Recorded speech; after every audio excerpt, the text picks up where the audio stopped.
L'homme ne vivra pas de pain seulement, mais de toute parole qui sort de la bouche de Dieu. Voici votre moment de méditation quotidienne. Pour mieux connaître Jésus-Christ.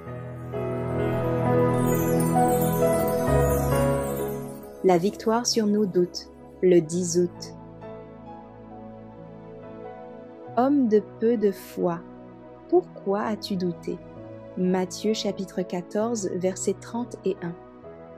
Pourquoi as-tu douté? Dit Jésus à Pierre qui enfonçait dans les eaux. Cette même question nous est adressée. Le Seigneur s'est engagé à nous fortifier de manière que nous puissions résister. Les Écritures sont pour nous une source de force et de confiance. Avec assurance et pourtant humblement, nous dirons « Le Seigneur est mon aide, c'est pourquoi je ne chancellerai pas. Ma vie est cachée avec le Christ en Dieu. Parce qu'il vit, je vivrai aussi. » Engageons-nous devant Dieu et devant les anges du ciel à ne pas le déshonorer par des paroles de découragement et d'incrédulité. Fermons la porte en doute et ouvrons-la toute grande à la confiance. Invitons l'hôte céleste à venir habiter le temple de notre âme. Vous pouvez choisir qui gouvernera votre cœur et contrôlera votre esprit. Si c'est le malin, il vous poussera à la méfiance et à la révolte. Quand vous exprimerez vos sentiments, chacun de vos doutes sera une semence qui germera et portera dans la vie d'autrui son fruit amer, sans qu'il vous soit possible ensuite de reprendre vos paroles. Vos moments de faiblesse passeront. Mais ceux qui auront subi votre influence ne seront peut-être pas capables de retrouver la plénitude de leur foi. Comme il importe de répandre autour de nous des paroles encourageantes et édifiantes. En parlant de notre foi, nous fortifions celle des autres et la nôtre se trouve augmentée.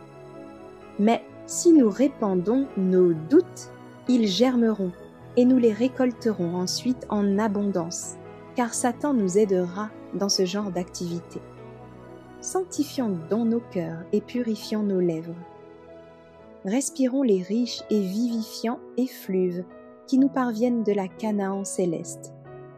Pourquoi le sanctuaire de notre esprit serait-il assombri par nos doutes? Pourquoi ne pas y laisser pénétrer les brillants rayons du soleil de justice, qui dissiperont les ombres de l'incrédulité? Tournez-vous vers la lumière, vers Jésus, notre précieux Sauveur.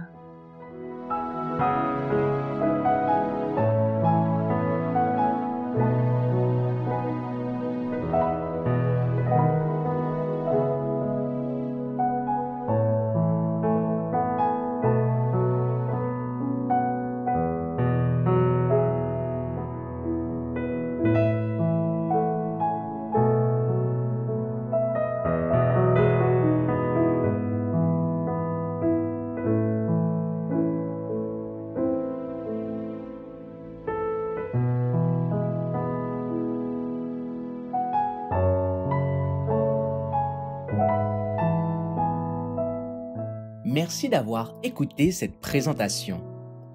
Assurez-vous de nous rejoindre demain pour votre moment de méditation quotidienne avec lereste.org.